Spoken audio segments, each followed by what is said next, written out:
Hello बच्चों, most welcome. आज की हमारी वीडियो लीगल रीजनिंग में क्या क्या आपसे पूछा जा सकता है इस बात पर बेस्ड है। सभी बच्चे सोचते हैं कि हमें लीगल रीजनिंग में बहुत कुछ जानना है। नहीं भाई, जानना नहीं है। अभी आप लॉयर नहीं बने हैं, अभी तो आप एडमिशन लेने की प्रोसेस में है। अभी तो आप 12th में है या आपने 12th पास की है, अभी लॉयर नहीं बने हैं। तो आपको लीगल रीजनिंग के किसी भी सेक्शन में, किसी भी पार्ट में बहुत डीप जाने की जरूरत नहीं है। एक बेसिक आइडिया होना जरूरी है। बेसिक आइडिया यानी जैसे आपको कोई इंजरी करता है तो आपको मालूम होना चाहिए लॉ में इसका क्या प्रोविजन है, हर्ट की क्या प्रोविजन है, ग्रीवियस हर्ट की क्या प्रोविजन है।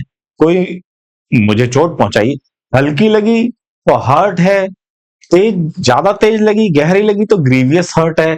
पर ये कहां फॉल होता है, इसकी क्या सजा है, वो बेसिक एक आइडिया मालूम होना चाहिए। सेक्शन जरूरी नहीं है, पर आपको एटलीस्ट ये तो मालूम होना चाहिए कि ये हमारा जो क्रिमिनल लॉ है उसमें कहां फॉल होता है। बीएनएस में है, बीएनएसएस में है, बीएसए में है, और कहीं सीपीसी में तो नहीं है। तो हमें ये जानकारी होनी चाहिए, बेसिक मोटा मोटी जानकारी होनी चाहिए। यानी लीगल रीजनिंग है, उसके अंदर आपसे कोई स्पेशलिटी नहीं मांग रहा, आपसे बस एक अवेयरनेस मांग रहा है। यानी आपको बहुत डेप्थ में जाने की जरूरत नहीं है। मैंने बहुत सारी वीडियोस देखी, वहां पे टीचर्स सेक्शंस भी बता रहे हैं, उसका पीछे बहुत ज्यादा हिस्ट्री बता रहे हैं, बहुत उसको एडवांसमेंट पर बता रहे हैं। यानी अगर कोई टीचर है, वो पढ़ा रहा है क्रिमिनल लॉ को, तो बीएनएसए को ही पढ़ा दे रहा है। ये सेक्शन है, इसकी इतनी सजा है, ये फाइन है, ये ना होने पर ये है, इसका लॉजिक है। इतना नहीं जानना, हमें एक बेसिक अवेयरनेस के मोड से चलना है। यानी कि हमें मोटा मोटी जानकारी, जिसे हम आम भाषा में बोलते हैं मोटा मोटी जानकारी, वो आपको होनी चाहिए लीगल रीजनिंग के। क्यों? क्योंकि पैराग्राफ आएगा, पैसेज आएंगे, तो आपको मालूम होना चाहिए उसके अंदर अगर एक्सटॉर्शन शब्द लिखा है तो एक्सटॉर्शन का अर्थ क्या है, अगर उसके अंदर रैंसम लिखा है तो उसका अर्थ क्या है। यानी पैराग्राफ में अगर कोई लीगल शब्द आ रहा है तो उसका अर्थ मालूम होना चाहिए। क्योंकि क्वेश्चन पेपर में 25 से लेकर 30 संख्या में, यानी 25 से लेकर 30 क्वेश्चंस लीगल रीजनिंग से रिलेटेड है। तो आपको उन वर्ड्स से रूबरू होना चाहिए, आपको मालूम होना चाहिए वो वर्ड्स क्या है, उसका इंपैक्ट क्या है और कहां यूज होते हैं। आइए देखें लीगल रीजनिंग में क्या क्या सिलेबस है, जनरली क्या क्या सिलेबस है, और कहां से पूछा जा सकता है, और क्या क्या हमको लीगल अवेयरनेस होनी चाहिए। देखिए, पहला है कॉन्स्टिट्यूशन, कॉन्स्टिट्यूशन है। दूसरा है लॉ ऑफ कॉन्ट्रैक्ट। तीसरा है हमारा क्रिमिनल लॉ, नया क्रिमिनल लॉ, यानी कि बीएनएस, बीएनएसएस, बीएसए। चौथा है माइनर एक्ट, माइनर एक्ट में क्या क्या है वो भी अभी बताता हूं। पांचवा है लॉ ऑफ टॉर्ट, टॉर्ट क्या है ये भी बताएंगे। छठा है मिसलेनियस लॉ। अब यानी कि लीगल रीजनिंग के अब ये आपके 6 पार्ट्स हैं, इनसे ही जनरली लीगल रीजनिंग में पूछा जाता है। आइए एक एक कर इसको एक्सप्लेन करते हैं। कॉन्स्टिट्यूशन में है preamble, fundamental rights, fundamental duties, DPSP, parts of government यानी कि central government, state government, part of government, Lok Sabha, Vidhan Sabha, ये सब है। Constitutional post, PM, governor, CM, MLA, MP, courts, supreme courts, high courts, tribunal, CAT tribunals. अब आता है तो constitution में ये जनरली इन वाले पार्ट से पूछा जाता है। अब आते हैं law of contract. Law of contract में क्या, कॉन्ट्रैक्ट क्या है, कॉन्ट्रैक्ट कैसे बनता है, कॉन्ट्रैक्ट की नेचर क्या है, वर्ड क्या होता है, वर्डेबल क्या होता है, इलीगल क्या होता है, अनइनफोर्सेबल क्या होता है, इनफोर्सेबल क्या होता है, कॉन्ट्रैक्ट को कैसे तोड़ा जा सकता है, कॉन्ट्रैक्ट तोड़ने पर क्या क्या हानियां हो सकती है, क्या डैमेजेस मिलेंगे, क्या उसकी भरपाई मिलेगी, एग्रीमेंट क्या है, लाइसेंस क्या है, ये सब कॉन्ट्रैक्ट लॉ में आता है। उसकी भी आपको बेसिक जानकारी होनी चाहिए। मेजर पार्ट है क्रिमिनल लॉ, इसमें आपको अच्छा भी लगेगा क्योंकि आपने सुना ही सुना है। आमतौर पर जब हम कभी क्रिमिनल लॉ को सामने से देखें, उसके बैरक को देखें, तो हमें अपने आप में एक आत्मविश्वास आ जाता है, हाँ हमने कानून पढ़ रखा है, क्राइम जानते हैं हम सारा, और उससे निपट सकते हैं और उससे हम लड़ सकते हैं। ऐसा खैर एक फिल्म सी आइडिया है, लेकिन एक आत्मविश्वास तो उठता ही है और इंटरेस्ट भी बनता है। कहता है ये जो क्रिमिनल लॉ है इसमें से क्या क्या आ सकता है और या पूछा जाता है, इसमें से पूछा जाता है offences against women and children, बच्चों और औरतों से संबंधित जो ऑफेंस है वो जनरली पूछ लिया जाता है। यानी कि देखें क्या क्या है, बच्चों और विमेन से रिलेटेड जो भी ऑफेंसेस है, यानी कि रेप है, यानी कि सेक्सुअल हरासमेंट है, या और भी कुछ है, और भी बहुत सारे ऑफेंसेस हैं, वो बाद में डील करेंगे, अभी बहुत ज्यादा हो जाएगा नहीं तो। अभी तो ये जाने की लीगल रीजनिंग में क्या क्या पूछा जा सकता है।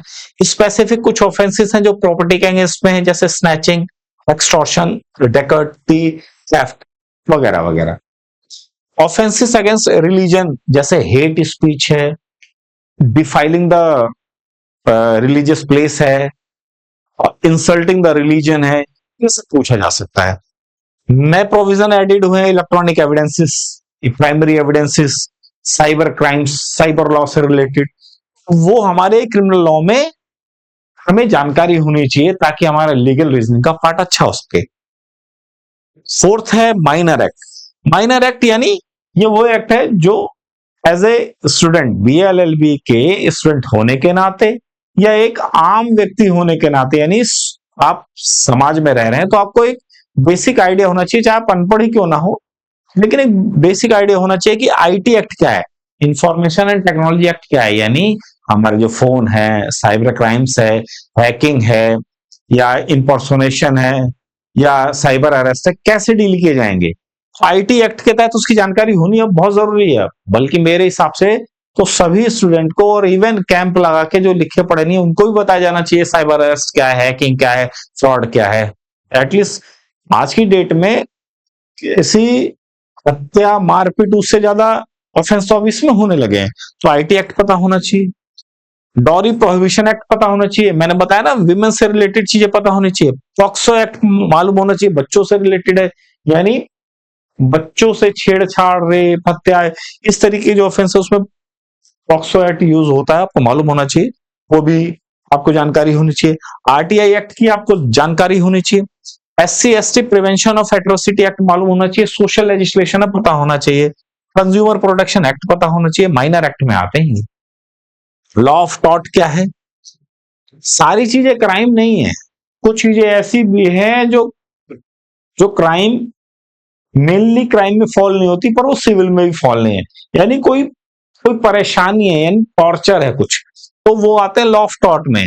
मीनिंग क्या है, नेचर क्या है, टॉर्ट में क्या क्या होता है, डैमेजेस यानी मुआवजा क्या मिलेगा, यानी उसमें किसी को सजा नहीं मिलती, उसमें मुआवजा मिलता है, यानी उसको डैमेजेस मिलते हैं, यानी उसको कंपनसेशन मिलता है जो अफेक्टेड पार्टी है। तो टॉर्ट क्या है, टॉर्ट में लाइबिलिटी कौन कौन से व्यक्ति की है, और उसकी लाइबिलिटी का स्टेट क्या है, यानी उसकी लाइबिलिटी का लेवल क्या है, यानी स्ट्रिक्ट लाइबिलिटी है, एब्सोल्यूट लाइबिलिटी है, या कौन सी लाइबिलिटी है। तो टॉर्ट में ये सब जानकारी होनी चाहिए।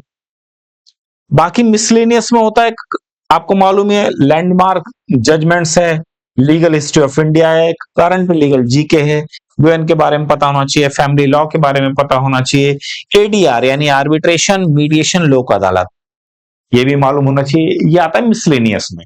ठीक है, तो लीगल रीजनिंग के लिए आपको मालूम होना चाहिए क्या क्या, इतना बड़ा जो सिलेबस है, ये इस विषय में आपको अवेयरनेस होनी चाहिए, लीगल अवेयरनेस होनी चाहिए।